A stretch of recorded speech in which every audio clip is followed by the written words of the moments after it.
యేసుక్రీస్తు పరిశుద్ధ నామంలో మీ అందరికీ శుభములు తెలియజేస్తూ ఉన్నాను. శక్తి చేత కాదు, బలం చేత కాదు, దేవుని ఆత్మ ద్వారా కార్యం జరుగును.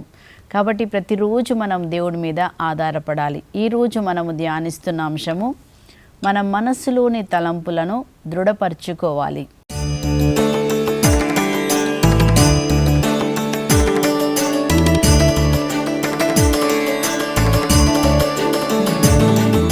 మన మనస్సులోని తలంపులు ఎప్పుడైతే దృఢంగా లేనప్పుడు బలహీనమైన తలంపుల ద్వారా మనము వేధించబడుతూ ఉంటాము. ఎప్పుడైతే బలహీనమైన తలంపులు మన జీవితంలో వచ్చినప్పుడు అవి మనకి దుఃఖాన్ని కలుగజేస్తాయి. ఎందుకంటే మరి రకరకాలుగా మనకి కొన్ని పరిస్థితులు వచ్చినప్పుడు, కొంతమంది చెప్పిన మాటలు బట్టి, కొన్ని సంఘటనలను బట్టి మనకేం జరుగుతుందంటే ఆ ఆలోచన నిన్ను దుఃఖంలోకి నడిపిస్తుంది, ఆ ఆలోచన నిన్ను బలహీనంలోకి నడిపిస్తుంది, ఆ ఆలోచన నిన్ను కృంగుదలలోకి నడిపిస్తుంది. కాబట్టి ఇలాంటి బలహీనమైన ఆలోచనల నుంచి మనం ఎలా బయటపడాలి? మన సొంత శక్తి చేత ఆలోచనలని మనము కంట్రోల్ చేయలేమండి. కానీ ఎలా మనం బయటపడాలి? వాక్యంలో మనం చూసినప్పుడు 2 కొరింథీయులకు రాసిన లేఖ 10వ అధ్యాయంలో మనం ఈ విధంగా చదువుతున్నాము. 5వ వచనంలో ఏమని రాయబడి ఉందంటే, దైవ జ్ఞానమునకు అడ్డముగా నిలచు ప్రతి ఆటంకమును మనము త్రోసివేయాలి. అంటే దేవుని వాక్యానికి వ్యతిరేకమైన తలంపులు మన జీవితంలో వచ్చినప్పుడు మనం ఏం చేయాలంటే ప్రతి ఆలోచనను బంధించి క్రీస్తుకు లోబరచాలి. అంటే ఏ ఆలోచన అయితే ఈరోజు నీకు దుఃఖము, అయ్యో వారు ఇట్లా అన్నారే అన్న మాటలు మళ్ళీ మళ్ళీ వచ్చినప్పుడు మనం ఏం చేయాలి? దేవుని వాక్యము చేత మాత్రమే మనము ఆ ఆలోచనలను జయించాలి. మనము ఒకవేళ ఆ ఆలోచనలను జయించకపోతే, వాళ్ళన్న మాటలు మళ్ళీ మళ్ళీ నీ మనసులోనే తిరుగుతూ ఉంటే బలహీనమైపోతాం. మళ్ళీ మళ్ళీ అదే ఆలోచనలు ఉంటే నువ్వు మెమరీ పవర్ కోల్పోతావు. మళ్ళీ మళ్ళీ అదే ఆలోచనలు, వాళ్ళు ఇట్లా అన్నారు, వాళ్ళు ఇట్లా అన్నారని నువ్వు దాన్నే ధ్యానిస్తే కృంగిపోతావు, రోగిగా మారిపోతాము. కాబట్టి ఇలాంటి నెగటివ్ ఆలోచనను మనము జయించాలంటే మనం ఏం వాడాలి? ఈ నెగటివ్ తలంపులను మనము దేవుని వాక్యం చేత జయించాలి. మనం చదువుతున్నాము 2 కొరింథీ 10వ అధ్యాయము, మరి మనం చదువుతున్నాం 4వ వచనంలో, మా పోరాటంలో మేము ఉపయోగించే సాధనములు ప్రాపంచికములు కాదు. ఏం వాడాలి? అవి దుర్గములను కూడా ధ్వంసం చేయగల శక్తివంతమైన దేవుని వాక్యము. అంటే వాక్యము చేత మనం ఏం చేయాలి? నీ ఆలోచనలను మనము జయించగలగాలి. అప్పుడే మనం ఏం చేస్తామంటే తిరిగి నువ్వు నీ జీవితాన్ని బాగు చేసుకోగలుగుతావు. మళ్ళీ విల్ పవర్ అంటే నీ మనసును గట్టిపరుచుకొని నువ్వు ముందుకు వెళ్ళిపోతావు. లేకపోతే కృంగిపోయిన వారిగా మనం మారిపోతామండి. మనం జయించాలి. ఒకవేళ ఈ సమయంలో నువ్వు అనుకుంటుండొచ్చు, అయ్యో నా జీవితంలో అంతా అయిపోయింది, ఇంకా సాతాను చెప్తాడు, నువ్వు నీ అనారోగ్యంగా ఉన్నావు, నువ్వేం చేయలేవు, నీ పిల్లలకి ఏమీ జరగదు, నువ్వు పైకి రాలేవు అని చెప్పి మన మనసులో తలంపులు నింపినప్పుడు మనం ఏం చేయాలి? వాక్యం చేత మనము ఏం చేయాలి? ఆ తలంపులను మనము జయించాలి. మనం చదువుతాము మీకా గ్రంథం 7వ అధ్యాయము 8, 9లో అక్కడ ఏం చదువుతున్నామంటే, అక్కడ రాస్తారు, నా శత్రువా, నా పతనంను చూసి నువ్వు ఉప్పొంగనక్కర్లేదు, నేను క్రింద పడినా మళ్ళీ లేస్తాను. ఇదండి మనం వాక్యంతో ఏం చెప్పాలి? అక్కడేమనుంది ఇంకా అంటే, నేను చీకటిలో ఉన్నను, దేవుడే నాకు వెలుగుగా మారును. అవును, నిజమే, ఇప్పుడు నేను ఓడిపోయిన స్థితిలో ఉన్నాను, నిజమే నేను చీకటిలో ఉన్నాను. కానీ సత్యం ఏంటంటే, చీకటిలో ఉన్నాను, దేవుడు నన్ను వెలుగుగా మారుస్తారు. క్రింద పడినను నేను మళ్ళీ లేస్తాము. ఎందుకంటే మన దేవుడు క్రింద పడిన వారిని ఆయన లేపుతారు. ఈరోజు ఏ సమస్య నేను కృంగదీస్తుందో, ఆ మనసు తలంపులోని ఆలోచనలు, ఈ విధంగా వీరు మాట్లాడారు, ఈ విధంగా చేశారు, ఈ మాట నన్ను గాయపరిచిందని అన్నప్పుడు మనం ఆ గాయంలో ఉన్నప్పుడు ఏం జరుగుతుందంటే మనం ఆరోగ్యాన్ని కోల్పోతాము. ఆ గాయం వల్ల ఏం జరుగుతుందంటే మన మనశ్శాంతిని కోల్పోతాము, జ్ఞాపక శక్తిని కోల్పోతాం. కాబట్టి ఇట్లాంటి ఆలోచనలు వచ్చినప్పుడు వెంటనే ఏం చేయాలి? దేవుని యొక్క వాక్యం చేత మన మనస్సును మనం నింపుకోవాలని ఫిలిప్పీల పత్రిక 4వ అధ్యాయం 8వ వచనంలో ఏమని చదువుతున్నాం? మన మనస్సును దేనితో నింపుకోవాలని ఇక్కడ రాయబడుతుందంటే, మంచివి స్తుతి పాత్రములను ఆయన వానితో మీ మనసును నింపుకోండి. మంచి వాటితో నింపుకోవాలంట. అంటే కీడును కీడు చేత కాక మేలు చేత మనము ఏం చేయాలి? జయించాలి. అంటే వారు కీడు చేసినప్పుడు వారి గురించి మనం కీడు మాట్లాడకుండా, దేవా నేను వాళ్ళని ఆశీర్వదిస్తున్నాను, వాళ్ళని దీవిస్తున్నాను అని మనం ఎప్పుడైతే చెప్తామో ఏం జరుగుద్దంటండి? అప్పుడు ఏం జరుగుతుంది? మనకు విడుదల కలుగుతుంది. మంచివి స్తుతిపాత్రములైన వాటితో మీరు నింపుకోండి, సత్యమును, ఉదారమును, యథార్థమును, స్వచ్ఛమును, సుందరమును, గౌరవనీయులు. చూసారు ఎన్ని మాటలు ఉన్నాయండి. స్వచ్ఛమైనటువంటి తలంపులతో మనం ఉండాలంట. మనకి మంచివైన తలంపులే, స్తుతిపాత్రములైన తలంపులతోనే మనం నింపబడాలి. ఒకవేళ నెగటివ్ తలంపులు మనల్ని కృంగుదల్లోకి తీసుకెళ్ళి వెళ్తాయి. వాళ్ళు అన్న మాటలు మళ్ళీ నిన్ను గాయపరిచి నువ్వు ఏ పని చేయకుండా చేస్తాయి. కనుక మనం ఏం చేయాలి? దేవుని వాక్యం చేత మన మనసును నింపుకున్నప్పుడు ఆ నెగటివ్ తలంపులు మన నుంచి వెళ్ళిపోతాయి. కాబట్టి మనం ఏం చేయాలి? దేవా నీ తలంపులు, అంటే వాక్యం చదివి వాక్యాన్ని మనం ఎప్పుడైతే నోటితో పలుకుతుంటామో అప్పుడు మన జీవితంలో మనకున్నటువంటి విడుదల మనకి కలుగుతుంది. మనకు ఒక ధైర్యపరిచే ఆత్మను దేవుడు అన్నారు. ఏమన్నారు దేవుడు? మనం చదువుతాం 2 తిమోతి 1:7 మీకు పిరికి ఆత్మను దేవుడు ఇవ్వలేదు, ధైర్యపరిచే ఆత్మనిచ్చారు. కాబట్టి మనం ధైర్యంగా ఏం చేయాలి? దేవుని వాక్యమును మనం నోటితో పలికి సాతాను ఏదైతే నీకు వ్యతిరేకంగా నీ మనసులో నింపి చీకటిని నింపారో మనం వాక్యం చేత మనం జయించినప్పుడు మన జీవితంలో అద్భుతాలు జరుగుతాయి. మనం గమనించినప్పుడు యేసుప్రభు వారు కూడా ఎలా శోధనని జయించారండి. మనం చూస్తున్నాం అక్కడ మత్తయి సువార్త 4:4 లూకా సువార్త 4:4 అక్కడ సాతాను యేసుప్రభు బాగా ఆకలిగా ఉన్నప్పుడు, మనకి ఎప్పుడు శోధన కలుగుతుందండి? మనం ఎప్పుడైతే ఒక పరిస్థితి గుండా వెళ్తున్నప్పుడు కదా. యేసుప్రభు వారు కూడా చాలా ఆకలిగా ఉన్నారు. అప్పుడు ఆకలిగా ఉన్నప్పుడు సాతాను చెప్తున్నాడు, నువ్వు దేవుని కుమారుడు కదా, ఈ యొక్క రాళ్ళను రొట్టెనుగా మార్చుకొని తిను అని చెప్పినప్పుడు యేసుప్రభు ఆ ఆలోచనను, సాతాను ఏ ఆలోచన అయితే ఇచ్చారో ఆ ఆలోచనకి లోబడకుండా వాక్యం తీసుకొని ఆ ఆలోచనలను యేసుప్రభు వారు జయించారు. ఎలా జయించారు? ఏమని చెప్తున్నారు? మానవుడు కేవలము రొట్టె వల్ల మాత్రమే కాదు, దేవుని నుంచి వచ్చే ప్రతి వాక్యం ద్వారా జీవించగలడు అని నోటితో వాక్యాన్ని పలికి మనసులో వచ్చిన ఆ తలంపును, సాతాను ఏదైతే తలంపు పెట్టాడో ఆ తలంపును ఎలా జయించాడు? మానవుడు కేవలం రొట్టె వల్ల మాత్రమే కాదు, దేవుని నుంచి వచ్చే ప్రతి వాక్యం ద్వారా జీవించగలడు అని మనం కూడా వాక్యాన్ని తీసుకొని మనం మాట్లాడి మనం ఏం చేయాలి? మనం దేవుని వాక్యాన్ని మాట్లాడినప్పుడు మనము సాతాను యొక్క తలంపులను జయించగలుగుతాం. ఒకవేళ జయించలేకపోతే ఏమైందంటే ఆ బలహీనతలో పడి మనకి ఇంకా రకరకాలైనటువంటి అపార్థాలు, కొట్లాటలు ఇవన్నీ కూడా జరుగుతాయి. కానీ మనం దానిలోకి వెళ్ళకుండా ఈరోజు మన మనస్సును ఏం చేయాలండి? మంచివి స్తుతిపాత్రములు అయిన వాటితో మన మనస్సు నింపబడాలి కదా. యేసుప్రభు అదే మనకు నేర్పించారు. ఏమన్నారు? మీ శత్రువు మిమ్మల్ని హింసించినప్పుడు వారి కోసం మీరు ప్రార్థన చేయండి, వారిని మీరు మన్నించండి అన్నారు కదా. మనం మన్నించి ప్రార్థన చేసినప్పుడు సాతాను వేసినటువంటి ఆ ద్వేషము, కోపము మనలో నుంచి బయటికి వెళ్తుంది. వాక్యము ద్వారా మాత్రమే మనము ఏం చేయగలుగుతాము? ఇలాంటి తలంపులను మనము చేయించగలుగుతాము. కాబట్టి ఈరోజు మనము ఇలాంటి తలంపులు వచ్చినప్పుడు, అనగా బలహీనమైన తలంపులు, దుఃఖమైన తలంపులు, నెగటివ్ తలంపులు మనం వచ్చినప్పుడు వాటిని జయించాలి. వాటి మీద పడిపోకూడదు, వాటికి అవకాశం మనం ఇవ్వకూడదు. అందుకోసమని పునీత పౌలు గారు మనకు ఒక సలహాని ఇస్తున్నారు. ఏమని రాస్తున్నారంటే ఎఫెసీయులకు రాసిన లేఖ 6వ అధ్యాయంలో, మీరు సాతాని టక్కరి జిత్తులను జయించుటకు సర్వాంగ కవచమును మీరు ధరించండి. సాతాను రకరకాలుగా మనల్ని శోధిస్తూ ఉంటాడు కదండి. మన పిల్లలను చూపించి చెప్తాడు, మీ పిల్లలు మారరు, మీ పిల్లలు ఇట్లాగే ఉంటారు, పైకి రారు, ఒకవేళ రోగం ఉందనుకో తగ్గదు, లేకపోతే బంధకాలు ఉంటే బయటికి రారు అంటారు. కానీ అప్పుడు మనం ఏం చేయాలి?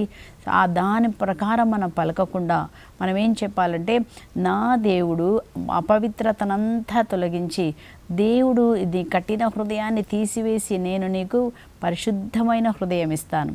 ఏమిస్తారు ఇంకా మనకంట?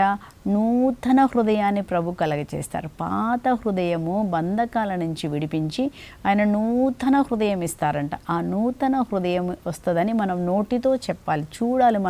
మన యొక్క ఊహలో మన ఆలోచనలు మంచితో నింపుకోవాలి, స్తుతి పాత్రములతో నింపుకోవాలి. మనం దేనితో నింపుకోవాలి? దేవుని వాక్యము చేత మనం నింపుకోవాలి. అప్పుడేం జరుగుతుందంటే మన జీవితంలో అద్భుతాలు జరుగుతాయి. సాతాను శోధనను మనం జయించగలుగుతాం, భయాన్ని మనం జయించగలుగుతాం, దుఃఖాన్ని మనం జయించగలుగుతాం. సాతానికి మీరు అవకాశం ఒసగకండి. ఎట్టి పరిస్థితుల్లో మీ మనసులో మీ తలంపులు బయటికి బాగానే ఉంటామండి, బయటికి నవ్వుతాం, కానీ లోపల మాత్రం చూస్తే ఏముంటుందండి, ఆ రోజు అట్లా అన్నారు, వీళ్ళు ఇట్లా అన్నారని మళ్ళీ మళ్ళీ సాతాను మనకి జ్ఞాపకం చేసి మనం పాపంలో పడేలాగా చేస్తారు. కానీ దేవుని వాక్యం చేత యేసు ప్రభువారు ఏ విధంగా, యేసుక్రీస్తు ప్రభువారు ఏ విధంగా సాతాను శోధనని వాక్యం ద్వారా చేయించారు, మనము కూడా ప్రతిరోజు దేవుని వాక్యాన్ని, ఒక శోధన రాగానే వాక్యాన్ని పలకాలి. దేవా, ఈరోజు నాయనా తండ్రి శక్తి చేత కాదు, బలం చేత కాదు, నీ ఆత్మకార్యాలు జరుగును గాక, ఈరోజు నీ చిత్తం నా జీవితంలో జరుగును గాక, మీరు నాకు తోడుగా ఉండండి పరిశుద్ధాత్మ దేవా అని మన ఆలోచనను పరిశుద్ధాత్మకి ఇచ్చినప్పుడు పరిశుద్ధాత్మ మన ఆలోచనలో పనిచేస్తారు. ఇప్పుడు మనము సర్వాంగ కవచాన్ని మనం చూద్దామండి. పునీత పౌలు గారు చెప్తున్నారు, మీరు సాతాను టక్కరి జిత్తులను జయించుటకు సర్వాంగ కవచమును మీరు ధరించండి. మనం చూస్తున్నాము ఎఫెసీయులకు రాసిన పత్రిక 6:11లో, సాతాను టక్కరి జిత్తులను ఎదుర్కొనగలుగుటకై దేవుడు ప్రసాదించు సర్వాంగ కవచమును మీరు ధరించండి. కనుక ఆ దుష్టదినము వచ్చినప్పుడు మీరు శత్రువును ఎదుర్కొనగలిగి ఏమంటారంటండి, తుది వరకు పోరాడతామంట. మనం శత్రువును ఎదుర్కొనగలిగి తుది వరకు పోరాడి నిలదొక్కుకోవాలి. మన మనస్సులోకి సాతాను పెట్టినటువంటి తలంపులు రానివ్వకూడదు, కోప తలంపులు రానివ్వకూడదు, ద్వేష తలంపులు రానివ్వకూడదు. వీటన్నిటినంట మనం జయించాలంటే, కృంగుదల తలంపులు, భయ తలంపులు రాకుండా ఉండాలంటే మనం ఏం చేయాలంటండి, ఆ దుష్ట దినం వచ్చినప్పుడు మీరు శత్రు బలమును ఎదుర్కొనగలిగి తుది వరకు పోరాడి నిలద్రొక్కుకోవాలంటండి. పోరాడి నిలద్రొక్కుకొనుటకు మనం ఏం చేయాలంటే సర్వాంగ కవచమును ధరించాలి.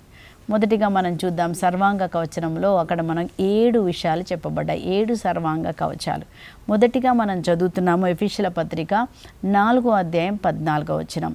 4:14లో మనం ఏం చూస్తున్నామంటే, కనుక సిద్ధపడుడు, సత్యమును నడుమునకు తోలు దట్టిగా బిగించుడు.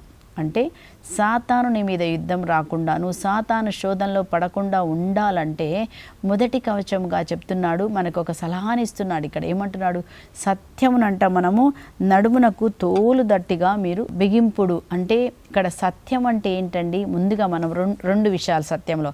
మొదటిగా మనం ఏం నేర్చుకోవాలంటే, సత్యం అంటే దేవుని వాక్యే సత్యమని యోహాను సువార్త 17:17 మనం చూస్తున్నాము. యేసుప్రభువారు చెప్తున్నారు, దేవా నీ వాక్యము సత్యము, సత్యమునందు మమ్ము ప్రతిష్ఠించుము. అంటే దేవుని వాక్యములో ఏదైతే చెప్పబడిందో నీ గురించి నా గురించి, అనగా క్రీస్తులో నువ్వు ఎవరైనావు. ఎప్పుడైతే మనం యేసుక్రీస్తును బాప్టిజం తీసుకున్నప్పుడు, యేసుక్రీస్తును సొంత రక్షకుడిగా అంగీకరించినప్పుడు మనం ఎవరమైనాము, క్రీస్తులో ఎలాంటి హక్కులు మనం కలిగి ఉన్నాము, ఎలాగ మనం సాతాను శక్తుల నుంచి విడిపించబడి ఉన్నావు, నీవు దేవుని సొత్తు అయినావు, దేవుని బిడ్డగా ఉన్నావు, నువ్వు దేవుని వారసులుగా మనం ఉన్నామండి. ఇది ఈ సత్యాన్ని అంట ముందుగా మనం ఏం చేయాలండి, మనం నడుము అంటే గట్టిగా బిగించుకుంటాం కదా, మన మనసులో కూడా మనం గట్టిగా నమ్మాలంట, నేను దేవుని సొత్తయిన్నాను, నేను దేవుని బిడ్డనైనాను అని. మనం ఎప్పుడైతే ఆ విధంగా సత్యమును, వాక్యమును మనం ఎప్పుడు కూడా ఏం చేయాలి, వాక్యం ఏం చెప్తుందో అది సత్యం. ఎఫెసీయులకు రాసిన లేఖ 1:4లో మనం ఎవరైనాము అని రాయబడి ఉంది. ఇది మన మనసులో ఉండాలి. ఆయన ఎదుట మనము పరిశుద్ధులుగా నిర్దోషులుగా ఉండుటకు లోక సృష్టికి పూర్వమే ఆయన మనలను క్రీస్తునందు తన వారిగా ఎన్నుకొనెను. చూసారండి, లోకానికి ముందే అంట, నువ్వు సృష్టించక ముందే, నువ్వు తల్లి గర్భంలోకి రాకముందే అంట, క్రీస్తు ద్వారా దేవుడు తన వారిగా ఎలా ఎన్నుకున్నారు, తన వారిగా పరిశుద్ధులుగాను నిర్దోషులుగాను. అనగా మనము పరిశుద్ధులుగా నిర్దోషులుగా యేసు తండ్రి దేవుడు యేసు క్రీస్తు ద్వారా మనల్ని పరిశుద్ధపరిచి ఉన్నారు, నిర్దోషపరిచి ఉన్నారు. నువ్వు పాపి కాదు, నువ్వు దేవుని యొక్క బిడ్డవైనావన్న ఆ సంకల్పం మనలో ఉన్నప్పుడు సాతాను తలంపులకు మనం భయపడము, మనం ఓడిపోము, కృంగుదలలో ఉండము, భయములో జీవించము. నువ్వు క్రీస్తు బిడ్డ, క్రీస్తు మనకి ఏమిచ్చారో అధికారంతో మనం జీవించాలి. ఈ సత్యము మన జీవితంలో ఉన్నప్పుడు మనం ఓడిపోమండి. ఎందుకు, మనం వాక్యమును సాతాను వేసే బాణములన్నిటినంట దేనితో ఆర్పాలండి, దేవుని వాక్యము నీ గురించి ఏం చెప్తుందో దాని గురించి విశ్వసించి మనం నోటితో పలికినప్పుడు దేవుని కార్యాలు మన జీవితంలో జరుగుతాయి. దేవుడే 7వ వచనంలో మనం చదువుతున్నాము, క్రీస్తు రక్తం ద్వారా మనము విమోచించబడ్డాము. ఇంకొకటి కూడా మనం చెప్పాలి. ఏమని చెప్పాలి? నిజమే, నేను పాపం చేశాను, కానీ ఏం జరిగింది? యేసయ్య రక్తం ద్వారా నేను సాతాను శక్తుల నుంచి విమోచించబడ్డాను. కోపం నుంచి నేను విమోచించబడ్డాను. శోధన నుంచి నేను విమోచించబడ్డాను. మనల్ని విమోచించుటకు యేసుప్రభువే ఏం చేశారు? తన రక్తాన్ని వెలగాయిచ్చి సాతాను చేతుల్లో నుంచి, అంధకార శక్తుల నుంచి ఆయన నిన్ను నన్ను విడిపించి ఉన్నాడు. కనుక మనం దేనికి బానిసలం కాము, భయపడకూడదు. అయ్యో, ఈ బలహీనత నాలో ఉంది. నిజమే, బలహీనత ఉంది, కానీ దేవుడు ఏం చేశారు? మత్తయి సువార్త 8:17లో దేవుడు మన బలహీనతలన్నిటిని ఆయన మోసాడు. నీ బలహీనతను చూసి నువ్వు కృంగిపోవద్దు. దేవుడి దగ్గర సమర్పించాలి. ప్రభా, ఇదిగో ఈ బలహీనత ఉంది ప్రభా, నేను నీ దగ్గరకు వస్తున్నా, నాకు సాయం చేయండి. నాకు ఈ బలహీనత వల్ల మళ్ళీ అనేక మందితో మిస్అండర్స్టాండింగ్ వస్తుండొచ్చు. ఈ బలహీనత వల్ల కొట్లాట్లు అవుతుండొచ్చు. ఈ బలహీనత వల్ల ఉద్యోగాలు కోల్పోతుండొచ్చు, సమాధానం కోల్పోతుండొచ్చు. ప్రభువా అని మనం కృపా సింహాసనం దగ్గరికి వెళ్ళి, ప్రభువా నాకు ఈ బలహీనత ఉంది, నన్ను తప్పించు ప్రభా. మీరు కృపా సింహాసనం దగ్గరికి రండి. అక్కడ అవసరానికి ఆదుకొనగల కృప మీరు పొందుకుంటారని ఎబ్రీల పత్రిక 4:16 మనం చదువుతున్నామండి. ఈరోజు మనం మనుషుల దగ్గరికి వెళ్ళి నువ్వు చెప్పాల్సిన పని లేదు. అయ్యో, నేను ఈ బలహీనత ఉంది, కానీ నువ్వు ఎక్కడికి వెళ్ళాలంట? నాకు ఈ బలహీనత ఉంది, నా భర్తకి ఈ బలహీనత ఉందని అందరికీ చెప్పాల్సిన పని లేదు. నీవు ఎక్కడికి వెళ్ళొచ్చండి? యేసు ప్రభు దగ్గరికి నేరుగా వెళ్ళి చెప్పాలంట. దేవా, నేను ఇక్కడ ఈ బలహీనతలో ఉన్నానని మనం ఈ పాపములను మీరు ఒప్పుకొన్నచో దేవుడు నమ్మదగినవాడు. దేవుడు ఒప్పుకోగానే ఏం చేస్తారండి? మన బలహీనత నుంచి మనల్ని విడిపించి మనకు మళ్ళీ తిరిగి నీతిని ఆయన చేకూరుస్తారు, పరిశుద్ధతను చేకూరుస్తారు. ఏ పరిశుద్ధతను పోగొట్టుకొని పాపంలో పడ్డావో మనం ఎప్పుడు ఒప్పుకున్నప్పుడు యేసు రక్తములని ప్రతి పాపం నుంచి శుద్ధి చేస్తుంది. మన భర్తను శుద్ధి చేస్తుంది, పిల్లల్ని శుద్ధి చేస్తుంది, తలంపులు ఆలోచనలు అన్నీ కూడా యేసు రక్తం ద్వారా శుద్ధి చేయబడినప్పుడు మళ్ళీ నీతిమంతులుగా మనం మార్చబడతాం. ఈ విషయాన్ని మనం జ్ఞాపకం చేసుకొని ఏం చేయాలి? సత్యమును, అంటే వాక్యమే సత్యము, వాక్యమే నీ గురించి ఏం చెప్తుందో దాన్ని మాత్రం మనం ఏం చేయాలండి? ఆ సత్యమును రోజు పట్టుకొని వాక్యమును నోటితో చెప్తూ మనకొచ్చిన శోధనలను మనము జయించాలి. తలంపులను మనం జయించి మనం దేవునిలో విజయవంతంగా జీవించాలి. రెండవదిగా సత్యమును నడుమునకు దట్టిగా ఉంచుకోవడం. అంటే ఒకటేమో దేవుని వాక్యమును సత్యము, రెండోది ఏంటంటే మనము కూడా మన జీవితంలో సాతాను నేను ముట్టకుండా ఉండాలంటే సాతాను యొక్క టక్కరి జిత్తులు నీవు జయించాలి అంటే మనం ఏం చేయాలి? మనము అబద్ధం ఆడకూడదు. ఎఫెసీయుల పత్రిక 4:25 మనం చదువుతున్నాము, మీరు అబద్ధములు ఆడకూడదు, మీ సహోదరితో సత్యమునే పలకవలెను. మనం ఎప్పుడైతే అబద్ధం ఆడతామో సాతానికి అవకాశం ఒసిగిన వారం అవుతాము.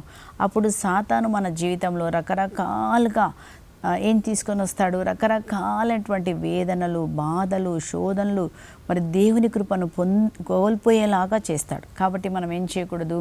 మీరు అబద్ధములు ఆడకూడదు. 10 ఆజ్ఞల్లో మనం చదువుతామండి. నిర్గమకాండము 20:16 మీరు అబద్ధ సాక్ష్యములు పలకరాదు. ఇది దేవుడిచ్చిన ఆజ్ఞ. ఎందుకు ఇచ్చారో?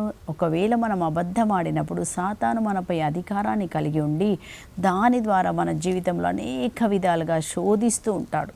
కాబట్టి మనం ఏం చేయాలి? శోధనను మనం జయించాలి. దేవుని యొక్క వాక్యం చేత, వాక్యానికి లోబడి దైవ భయాన్ని కలిగి ఉండి లోపల అబద్ధాలు మనం చెప్పకూడదు. మనం ఎప్పుడైతే అబద్ధాలు ఆడుతుంటామో ఏం జరుగుతామండి? మనం చదువుతాము, మరి సాతాను అబద్ధికుడు. యోహాను సువార్త 8:44 మనం చదువుతున్నాము. ఏమని చదువుతున్నాము ఇక్కడ? మీరు మీ తండ్రి యగు సాతాని సంతానం. ఎప్పుడు మనం సాతాను సంతానం అవుతామంట? మొదటి నుండి అతడు నరహంత, సత్యమునకు నిలబడడు. ఏలైనా సత్యమనున్నది వానిలో లేదు, అబద్ధమాడుట వానికి స్వభావ సిద్ధము. మనం ఎప్పుడైతే అబద్ధాలు ఆడుతున్నామో అంటే మనలో ఏ ఆత్మ వచ్చిందని అర్థమండి? సాతాను ఆత్మ మనలో పనిచేస్తుంది. కనుక దాని నుంచి మనం బయటపడాలి, దాన్ని వదిలిపెట్టాలి, తీర్మానం చేసుకోవాలి. ఏ విషయంలోనైనా నేను అబద్ధమాడను. అబద్ధమాడుట దేవునికి వ్యతిరేకము. నువ్వు సాతానికి ఏమవుతావంట? సాతానికి జనకుడు, నీకు జనకుడుగా మారుతాడు. ఏలయనగా వాడు అసత్యవాది, అసత్యమునకు తండ్రి తండ్రి. మనం ఎప్పుడైతే అసత్యం మాడుతున్నామో మనకు తండ్రి ఎవరిగా మారుతారు? సాతానుగా మారుతాడు. సాతాను అధికారం కింద వెళ్తావు నువ్వు. దాని ద్వారా బంధకాలు మన జీవితంలో కలుగుతాయి, అనేకమైన బంధకాలు. ఆ బంధకాలని తొలగిపోవాలి అంటే, ఒకవేళ అబద్ధం ఆడితే అనేకమైన బంధకాలు, అంటే ప్రతిదానికి నువ్వు ప్రతి బలహీనతకు లోబడేలాగా చేస్తాడు. దాని నుంచి మనం బయటికి రావాలంటే మనం ఏం చేయాలంటే సత్యమునే పలకాలి. కీర్తన 34లో కూడా మనం చదువుతామండి. 34, 12, 13 ఏమని చదువుతాం? మీరు శుభములను బడయగోరినచో దీర్ఘకాలం మీరు జీవించాలైతే మీరేం చేయకూడదు? చెడ్డ పలకకూడదు, అబద్ధములు ఆడకూడదు. అబద్ధవాడి మీద ఒక శాపం ఉంటుందని జకరియా గ్రంథం 5:4లో మనం చదువుతున్నాము. కాబట్టి ఒకవేళ మీ జీవితంలో మీరు ఎప్పుడైనా అబద్ధం చెప్పారా? ఎక్కడైనా అబద్ధం కానీ మోసం కానీ చేసి ఎవరినైనా మోసం చేస్తే ఈరోజు మీరు ఒప్పుకుంటే ఆ రోగము ఇప్పుడే తగ్గిపోతుంది. బంధకాలు మన జీవితంలో నుంచి అవి తొలగిపోతాయి. కాబట్టి అవి ఏవైనా మన జీవితంలో ఉన్నట్లయితే ఏం జరుగుతుంది? దేవుని యొక్క ఉగ్రత, శాపం మన మీదకి వస్తుందని మనం చదువుతున్నాం. 2 రాజుల గ్రంథంలో 5వ అధ్యాయంలో అక్కడ మనం చూసినప్పుడు నయమానికి కుష్ఠవ్యాధి నయమవటాన్ని చూసాం. నయమాను కుష్ఠవ్యాధి అక్కడ నయమైపోవడాన్ని మనం చూసాం. అక్కడ ఏం జరిగింది? ఎలీషా ప్రవక్త ఆయనను 7 సార్లు యోర్దాను నదిలో మునగమన్నప్పుడు, మునిగినప్పుడు అతనికి స్వస్థత అయినప్పుడు ఆయన ఏం చేస్తారంటే కానుకలు తీసుకొచ్చి ఎలీషా ప్రవక్తకి ఇస్తాడయ్యా, ఇదిగో మా దేశాన్ని నుంచి తెచ్చాను, ఈ కానుక మీరు స్వీకరించండి అన్నప్పుడు ఆయన అంటాడు నాకు ఒక్క కానుక అవసరం లేదంటాడు. కానీ ఎవరు శోధించబడ్డారండి? గేహాజీ శోధించబడుతున్నాడు. దేనికి శోధించబడుతున్నారు? డబ్బుకి, ధనానికి. ఏం చేస్తున్నాడు ఆయన? అక్కడ శోధించబడినట్టుగా 2 రాజుల గ్రంథం 5:22లో ఎలాంటి అబద్ధం చెప్తున్నాడంటే, మేమందరం కుశలంగానే ఉన్నాము. ఎఫ్రాయిములో నుంచి ప్రవక్తల సమాజము నుండి 20 ప్రవక్తలు మా ఇంటికి వచ్చారు. వారికి గాను 3000 వెండి నాణ్యములు, 2 జతల బట్టలు ఇయ్యవలసిందని నా యజమానుడు నిన్ను అడుగుచున్నాడు. ఏమంటున్నాడు గేహాజీ వెళ్ళి, నా యజమానుడు ఎలీషా ప్రవక్త అడుగుతున్నాడు, ఇవి కావాలని అడుగుతున్నాడు, ఇవ్వండి అని చెప్పినప్పుడు ఏం చేస్తాడు? అయ్యో తీసుకోండి అని ఇస్తారు. కానీ అప్పుడు ఏం చేస్తున్నాడండి ఎలీషా ప్రవక్త? చూడండి ఏమంటున్నాడో. గేహాజీని అడుగుతాడు, గేహాజీ నువ్వు ఎక్కడికి వెళ్ళావు అని అడిగితే ఆయన అంటాడు నేను ఎక్కడికి వెళ్ళలేదన్నప్పుడు ఎలీషా ప్రవక్త చెప్తున్నాడు ఆత్మతో. ఏమంటున్నాడు? నువ్వు రథము దిగి అతన్ని కలుసుకున్నప్పుడు నా మనసు నీతో రాలేదా? డబ్బు, ఉడుములు, ఒలీవ తోటలు, ద్రాక్ష తోటలు, గొర్రెల మందలు ఇవన్నీ స్వీకరించుటకు ఇది సమయం అనుకుంటున్నావా? ఏ నయమానికైతే సోకిన కుష్ఠవ్యాధి ఉందో అది నిన్ను నీ కుటుంబాన్ని పీడించునుగాక అని పలికినప్పుడు ఏం జరిగిందండి? గేహాజీ యజమాని ఇంటి నుండి వెలుపలికి వచ్చినప్పటికీ కుష్ఠము సోపగా అతని ఒడలు మంచు వలె తెల్లగా అయ్యెను. ఒక అబద్ధము శాపాన్ని తీసుకొని వస్తుందండి. ఒక అబద్ధము ద్వారా మనమే మన జీవితంలో అనేకమైన కష్టాలు తెచ్చుకుంటున్నాం. మనకు అర్థం కాదు దీనివల్ల వచ్చింది అని. కనుక మనము కూడా ఏ విధంగా మనం శోధించబడుతున్నామో, దేని ద్వారా అబద్ధాలు చెప్పామో, ఈరోజు ప్రతి ఒక్కటి కూడా ఒప్పుకొని మీ పాపాలు ఒప్పుకున్నప్పుడు యేసు రక్తములను శుద్ధి చేసి ఆ రోగం నుంచి విడుదల కలగజేస్తుంది, బంధకాల నుంచి విడుదల కలగజేస్తుంది, కొట్లాట నుంచి విడుదల. మనం చేసిన పాపం పిల్లలకి అది తాకకుండా ఉండాలంటే మన పాపం నీతిమంతులుగా మనం ఉన్నప్పుడు ఏం జరుగుద్దండి? దేవుడు మనల్ని దీవిస్తారు. కనుక ఈరోజు మనము సత్యమును నడుమునకు తట్టిగా బిగించినప్పుడు మనకేం జరుగుతుంది? సాతానుని మనం ఎదుర్కోగలుగుతాము. సాతాను శోధన మనం జయించాలి. అప్పుడే దేవుడు మన జీవితంలో కార్యం చేస్తారు. 2వ సర్వాంగ కవచాన్ని మనం ధ్యానిస్తాం. సాతాను ఎదిరించడానికి 2వ సర్వాంగ కవచము నీతిని మీరు కవచముగా ధరించండి. 2వది ఏమి ఉండాలంటండి? నీతి ఉండాలంట. అంటే మనందరికీ తెలుసు నీతిమంతులు ఎలా ఉంటారండి? వారు ఏ విషయంలోనూ పాపం చేయరు. నీతిమంతులు వారు నడకలో ఉండొచ్చు, మాటలో ఉండొచ్చు, చూపులో ఉండొచ్చు, ఎక్కడైనా ఇంట్లో పనిచేసే దగ్గర కానీ వ్యాపారంలో కానీ ఎక్కడైనా మనం నీతిగా ఉన్నప్పుడు ఏం జరుగుతుంది? మన జీవితంలో సాతాను మనపై పనిచేయడు. ఇక్కడ కూడా 2 విషయాలండి. మొదటిగా మనం ఏం నేర్చుకోవాలంటే మనము నేను దేవుని నీతిని అయినాము. మనం ఎవరము? దేవుని నీతి అయినామని 2 కొరింథీ 5:21లో మనం ఏం చూస్తామంటే యేసు ప్రభు పాపరహితుడు, కానీ మన నిమిత్తమై మన పాపమంతా యేసు ప్రభు మీద వేసి మనల్ని తండ్రి ఏం చేశారు? నీతిమంతులుగా మార్చారు. కాబట్టి ముందుగా మనం ఏమి నేర్చుకోవాలి? నేను యేసు ప్రభు నీతినైనాను. సాతాను చెప్తాడు, కాదు నువ్వు ఈ పాపం చేసావు, ఆ పాపం చేసావు, నీ ప్రార్థన ఆలకించబడ్డాడు. నిజమే, నా ప్రార్థన, నేను పాపం చేశాను. కానీ మనం ఏం చేయాలి? మనం పాపం ఒప్పుకున్నప్పుడు దేవుడు మళ్ళీ మన పాపాలు మన్నిస్తాడు. కనుక ఈ జ్ఞానం కలిగి ప్రతిరోజు సాతాను వేసే బాణాలన్నీ ఒప్పుకోకుండా జయించాలి వాక్యం ద్వారా. నేను దేవుని నీతినైనాను, దేవుడు నా పాపాలు తీసుకున్నాడు. రెండోదిగా మనం ఏం చేయాలండి అంటే ప్రతి విషయంలో మనము నీతిగా ఉండాలంటండి. దేవుడు ఎవరికి సహాయం చేస్తాడు? నీతిమంతులకు సహాయం చేస్తారని మనం చూస్తున్నాం. మత్తయి సువార్త 23వ అధ్యాయము 28వ వచనంలో యేసుప్రభు ఒక మాట చెప్పారు. ఏమన్నారు? బయటకు వాళ్ళు ఎలా ఉన్నారంట? నీతిమంతుల వల్లే వారు కనపడతారు, కానీ లోపల ఎలా ఉందంటే లోపల కపటము, ద్వేషముతో మీరు నిండి ఉన్నారు. కాబట్టి మనము బయటికి నీతిమంతుల్లాగా, పరిశుద్ధుల్లాగా, ప్రేయర్ చేసే వాళ్ళంలాగా, ఎవరికి హాని చేయవారంలాగా మనం బయటికి నవ్వుతూ ఉండొచ్చు. కానీ మన హృదయంలో కోపము, కక్ష, ద్వేషము, ఒకరి పట్ల భయంకరమైన ద్వేషము, కోపం ఉన్నట్లయితే ఏం జరుగుతుంది? నువ్వు సాతానికి అవకాశం ఇచ్చిన వాడమవుతాము. కాబట్టి మనం చదువుతామండి, నీతి కొరకు ఆకలి దప్పిల గలవారు ధన్యులు. మత్తయి సువార్తలో మనం చదువుతున్నాం. ఏం చేయాలంటండి? నీతి కొరకు మనం నీతిగా ఉన్నప్పుడే దేవుడు మన జీవితంలో కార్యం చేస్తారు. సాతాన్ని అదిరించే ఆయుధం ఏంటంటే నీతిమంతులుగా ఉండాలి. మనం ఎప్పుడు నీతిమంతులుగా మారుతాము? అవినీతి పనులను మనం చేయకూడదు. అవినీతిని మనం జయించేవారిగా ఉండాలి. మనం చూసినప్పుడు యోబుని మనం చూసాం. యోబు నీతిమంతుడని దేవుడే సాక్ష్యం ఇచ్చారు కదండి. ఆయన ఏమంటాడంటే, నేను నా కన్నులతో ఏ స్త్రీని కూడా మోహతలంపులతో చూడను. ఒక నిర్ణయం చేసుకున్నాడు. నీతికి తన శరీరాన్ని సమర్పించాడు. పరిశుద్ధంగా సజీవ యాగముగా మీ శరీరములను మీరు సమర్పించండి. అప్పుడు మనం సాతాన్ని జయించగలుగుతాము. సాతాను శోధన నుంచి మనం బయటికి వచ్చినాం. అప్పుడు యేసు రక్తం మనల్ని కడుగుతుంది. అలాగే యోసేపు ఆదికాండం 39లో కూడా మనం చదువుతాం కదా. యోసేపు శోధించబడినను పాపం చేయలేదు. నేను నీతో పాపం చేస్తే దేవునికి ద్రోహం చేసిన వాని కానా అని చెప్పి సాతాను శోధనను జయించాడు. నీతి కొరకు నిలబడ్డాడు. ఆకలి దప్పులు అంటే యోసేపు యొక్క ఆయన చెరసాలకు వెళ్ళాలి, అబద్ధం చెప్తే అయినా వెళ్ళడానికి సిద్ధపడ్డాడు. జాబ్ పోగొట్టుకోవడానికి సిద్ధపడ్డాడు పొతిఫర్ ఇంట్లో. అయినప్పటికీ నీతిగా ఉన్నారు. అందుకే దేవుడు అంటాడు, నీతిమంతుల పిల్లలు దేవుడు దీవిస్తారు. నీతిమంతులు లెబానోను వలె వర్ధిల్లుతారు. యోసేపు లెబానోను వలె చక్కగా వర్ధిల్లాడు. మనం కూడా నీతిగా ఉంటే మన పిల్లలంట బిచ్చం ఎత్తుక్కోరంట. నీతిమంతులను దేవుడు కనిపెడుతూ ఉంటాడు. ఏ అవసరం వచ్చినా తీరుస్తాడు. నీతి మన జీవితంలో ఉన్నప్పుడు సాతాను మనపై పనిచేయడు. కనుక ఈరోజు మనం సర్వాంగ కవచంను ధరించుదాము. దేవుని యొక్క కృప, కనికరం పొందడానికి సాతాను శక్తులన్నిటి నుంచి మనకు విడుదల కలగాలని మనం కూడా సజీవ యాగముగా మనల్ని మన శిరస్సు నుంచి అరికాళ్ళ వరకు దేవునికి మనం సమర్పించుకుందాము. అప్పుడు యేసు రక్తము మనల్ని ప్రతి పాపం నుంచి శుద్ధి చేస్తుంది. అప్పుడు మన శరీరము పరిశుద్ధాత్మక నిలయముగా మారుతుంది. ప్రార్థించుకుందాం. పరిశుద్ధుడైన తండ్రి, ప్రేమ స్వరూపుడైన దేవా, నీ పరిశుద్ధ పాదాలకు స్తోత్రం. మా పోరాటంలో మేము ఉపయోగించే సాధనలు ప్రపంచకములు కాదు, కానీ ప్రభా అయ్యా తన్ని దుర్గములను కూడా ధ్వంసం చేయగల శక్తివంతమైన వాక్యం చేత ఈరోజు మమ్మల్ని బలపరచమని అడుగుతున్నాం. ప్రతి ఒక్కరిని ప్రభా వాక్యం చదివి వాక్యం ప్రకారం నీతిమంతులుగా జీవించినట్టుగా నీ ఆజ్ఞలు మా హృదయంలో, మా మనసులో, మా తలంపులో పెట్టమని బ్రతిమాలు ప్రార్థన చేస్తున్నాం. ఎవరైతే శోధనతో ఉన్నారో ప్రభా ఈరోజు ఆ సత్యం నుంచి విడిపించమని అడుగుతున్నాం. సత్యం మాత్రమే.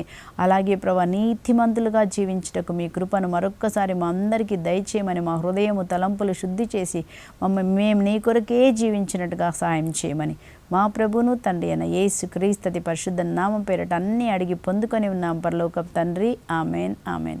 Praise the Lord. దేవుడు మీ అందరినీ దీవించిన గాక. వచ్చే వారం మనము సర్వాంగ కవచంలోని తక్కిన భాగాన్ని మనము ధ్యానించుకుందాము.